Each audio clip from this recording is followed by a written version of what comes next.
Interlace the fingers, turn the palms to face forward. Urdhva Badanguliasana, raise your arms up. As your arms go up, lift them just halfway at first and pause.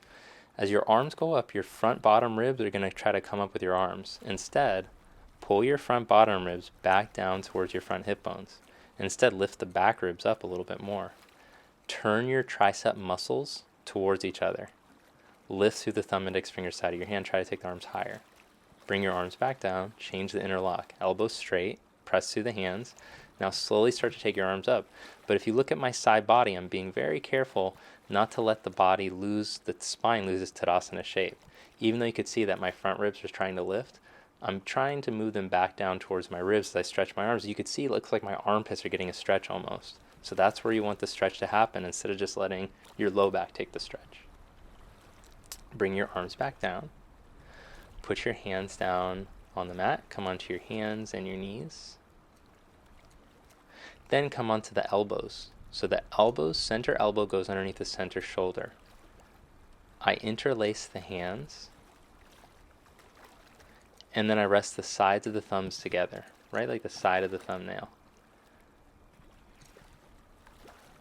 From there, I curl the toes under and I lift the knees up. So this is like dolphin pose, the preparation to do headstand. As I press my forearms from elbow to wrist down, I keep my triceps turned in, my biceps turned out. I come into down dog, and now I'm going to try to bend the knees, heels to the buttocks, without moving the hips.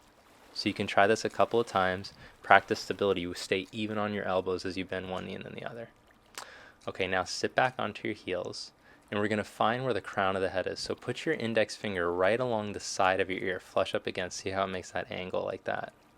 So with the index finger flush up against your ear, do it on the same on the other side. And then slide the fingers straight up. Right where they touch, that's the crown of your head. That's the spot you want to balance on. Your margin of error is like the size of a quarter to balance on. So now that you've found that spot, you can do it again to make sure you found the right spot. Interlace your fingers all the way to the webbing. Then rest the sides of the thumb. You can see the shape my hand's making. And I want to hold like a space in between my hands, like I'm holding an egg in between. So I don't want the egg to fall out. I don't want the hands to go wider, but I don't want to crush it either. Holding the egg space, I put the crown of the head on the floor, and I place the back of my head into my hands. As I do this, look, I try not to let my upper back round. I keep my shoulder blades away from my ears. Press the forearms down. Turn your tricep muscles in. Collarbones broad. Shoulder blades lift. Then curl the toes under and start to walk in. To get into the balance, I have to lean the hips forward, and then I bring the knees in. I bring the heels up. Press the forearms down. I lift the shoulder blades out of my ears, and I see if I can balance in this position. If you can balance in that position, then see if you can take your knees up and bring your heels towards your buttocks. Then maybe the legs can go all the way straight. If you're brand new at this, practice against a wall so that you don't hurt yourself tipping over. From here, I adjust and I find the length of my spine, just like when I was seated and I was trying to create a neutral spine. Then I see if I can straighten the legs by turning the inner thighs back, pressing up through the feet to the ceiling, and lifting the hips. To come back down, it's reverse order of operations. The knees bend to the heels. The heels bend towards the buttocks, the knees bend to the chest, and I lower back down. Rest in child's pose to let your head release. Very important. I spend several breaths here. Then to release the neck, come into downward facing dog.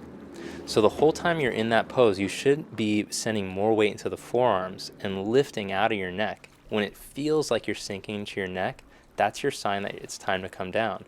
As you get stronger, you'll be able to hold longer, and the muscles in the neck will get stronger.